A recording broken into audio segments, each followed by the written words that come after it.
করে নিয়েছো, এই ব্যক্তিগুলোকে আল্লাহ রাব্বুল আলামিন বললেন তোমরা ন্যায় সাক্ষ্য দানে অবিচল থাকবে।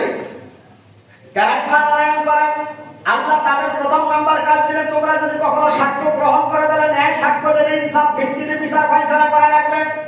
তার ইমানদারদের ক্ষেত্রে আল্লাহ রাসূলুল্লাহ বুঝালেন ঈমান এনেছি ঠিক আছে, কিন্তু ভেজাল এখন পর্যন্ত আমাদের ভিতর থেকে যায় নাই। অতএব ঈমানের পরাকাষ্ঠায় যদি আপনি এক নম্বর ঈমানদারের কাতারে যেতে চান তাহলে আপনাকে অবশ্যই কথা বলার সময় সত্য কথা বলতে হবে, সাক্ষ্য দেওয়ার সময় সত্য সাক্ষ্য দিতে হবে, ইনসাফ ভিত্তিক বিচার ফায়সালা করতে হবে। দুই নম্বর কোন সম্প্রদায়ের প্রতি বিদ্বেষ শত্রুতা তোমাদেরকে যেন কখনো সুবিচার বর্তনে প্ররোচিত না করে। দুই নম্বর যে কোনটি থাকতে হবে, যদি আপনি ঈমানদার হন প্রথম নাম্বার পুরোপুরি থাকতে হবে, আপনাকে সত্য সাক্ষ্য দিতে হবে, সত্যের মধ্যে প্রতীক আপনাকে হওয়া লাগবে। দুই নম্বর আছে শত্রুতা বশত, কোন শত্রুতা বশত তোমাদের কোন সুবিচার বর্তন প্ররোচিত করবে, বিদ্বেষের কারণে কখনো যেন বিচার ফায়সালা থেকে অন্যায়ের দিকে প্ররোচিত না করে। মুমিনদের দুই নম্বর কি হবে? এক নম্বর হচ্ছে সাক্ষ্য দেওয়ার সময় সত্য সাক্ষ্য দিতে হবে। দুই নম্বর হচ্ছে কখনো যেন শত্রুতার কারণে বিদ্বেষের কারণে তোমাদের কখনো সুবিচার বর্জনে প্ররোচিত না করে। তার মুসলমান বুঝুন আল্লাহ রাব্বুল আলামিন বলেন ঈমানদারদের এই দুইটি গুণ থাকা আবশ্যক। তারা যখন কথা বলবে সত্য কথা বলবে। দুই নম্বর কারণ করে শত্রুতা বশত বিদ্বেষের কারণে কারো করে যেন সুবিচার থেকে বঞ্চিত না করে, সুবিচার থেকে যেন বঞ্চিত না হয়। তাহলে দুইটা গুণ আমাদের ভিতরে থাকা আবশ্যক। মুমিন হিসাবে যদি আপনি দাবি করেন প্রথম নাম্বার আপনাকে কথা বললে সত্য কথা বলতে হবে। কিন্তু আমরা মুসলমান, আমরা কথায় কথায় এত পরিমাণ মিথ্যা আমরা বলি, মিথ্যার কারণে জগৎটাকে আমরা অপবিত্র করে ফেলছি।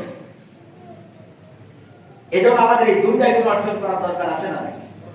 কথা কি বুঝতেছে না? কারণ আলোচনা কিন্তু আছে বান্দার হক এবং মানবাধিকার, এই বিষয়টি বান্দার হকের সঙ্গে রিলেটেড। এরপর আল্লাহর হাবিব সাল্লাল্লাহু আলাইহি ওয়াসাল্লাম বলেন যদি কেউ কোনো অমুসলিম নাগরিক বা আগান্তরকে হত্যা করে তবে সে জান্নাতের সুগন্ধ পাবে না। আল্লাহর রাসূল সাল্লাল্লাহু আলাইহি ওয়াসাল্লাম বলেন অন্যায়ভাবে যদি একজন অমুসলিম কেউ হত্যা করে ফেলে, অন্যায়ভাবে যদি অমুসলিম কেউ হত্যা করে এরপরে ওই ব্যক্তি কোনোদিনও জান্নাতের সুগন্ধ পাবে না।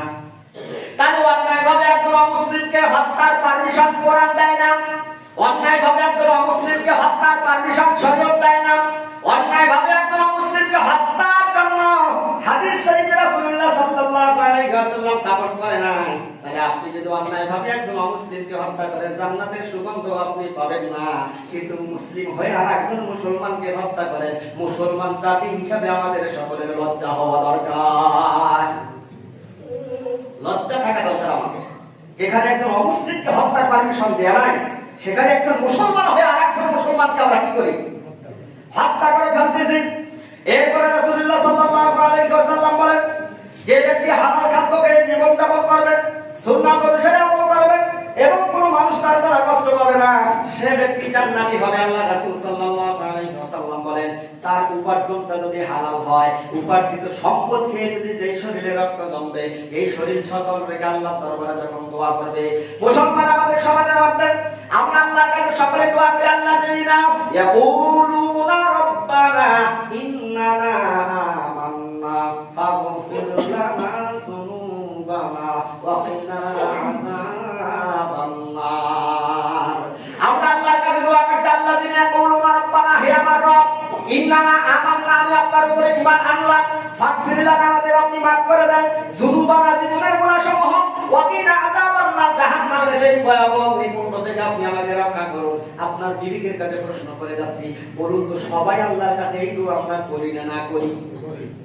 সবাই আমরা এই দোয়া করি, কিন্তু আসলে এই দোয়া আমার জবানটা যে চলছে, আমার কনফিডেন্স সজা আছে, আমার শরীর যে সুস্থ আছে, আচ্ছা বলুন তো আমি না খাইলে সুস্থ থাকতে পারবো? না খাইলে কি আমার শরীরে রক্ত জমবে? তাহলে আপনি যা খাইলেন এই খাবার খাওয়ার কারণে যে শরীরে রক্ত জমেছে, রক্ত থাকার কারণে